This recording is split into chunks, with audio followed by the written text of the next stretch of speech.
We took $2.25 million out of our budget this summer, and that allowed us to reduce it from 6.9 to 4.9.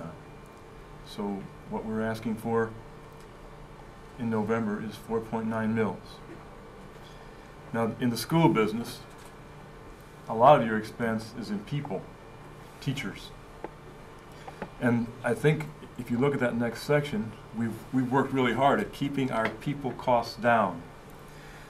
The teachers had a 1.5 increase 2 years ago and a 1.5 1 year ago, 1.5 this year, and they've agreed to a 0 next year.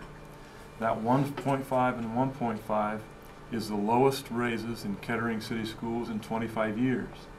And so they will have a 1.5, 1.5, and then a 0. The administrators in Kettering City Schools took a 0 and then now a 1.5 and a 0 again next year. So they will have zeros 2 out of the last 3 years. So I think we've done a pretty good job of holding down our people costs. In the next section, in spite of budget cuts and staff reductions, we still produce great results. We got the highest state ranking, excellent with distinction. And you probably saw it in the papers. And you can see in the next couple of lines there how you get excellent with distinction. Your kids have to score really well. That's how you make excellent with distinction. Now, if you look at the second and third line, in the entire state of Ohio, there are 614 school districts. Only 13% made excellent with distinction, the highest ranking. Only 13%. But only 6 large school districts in Ohio made that top category. So it was Kettering City Schools and 5 others. Did you see the paper today? This is the front page. It says the highest rating eludes some top districts. And so here's Centerville and Bellbrook, which is down the road here, and Beaver Creek, trying to explain why they didn't make excellent with distinction, why they didn't make the top category. Also, I'm sure they have good reasons, but for us, we did make the top category. And so I would argue that even though we've been cutting costs and reducing staff, we're still producing great results. In that next section, now if the levy doesn't pass, you know that taxes are collected a year behind. So if we don't pass in November, in our budget we have the extra tax money we hope to collect next year. If we don't pass in November, then we don't collect any of that new money next year. It comes to about $6.4 million. So we're going to have to do something about that $6.4 million that we will be in the red. There are 2 things you can do. You can go back and start cutting things again.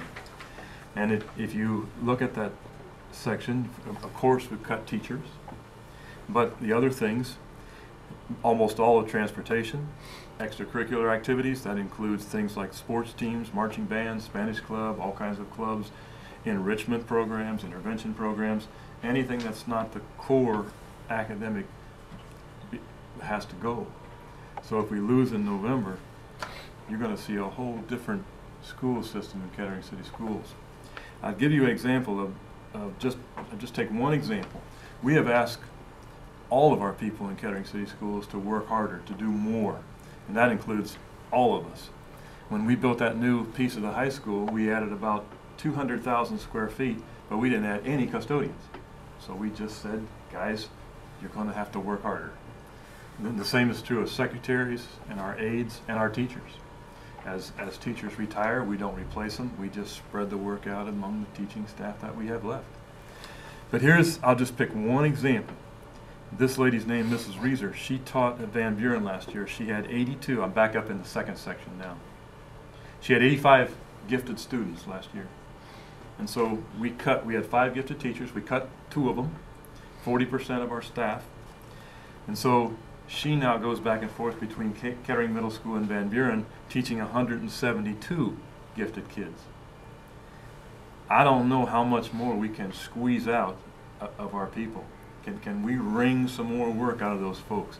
Can we ask Mrs. Reeser, you went from 85 to 172, how about 215? Can you do two, at some point, you've squeezed about as much as you can out of your people.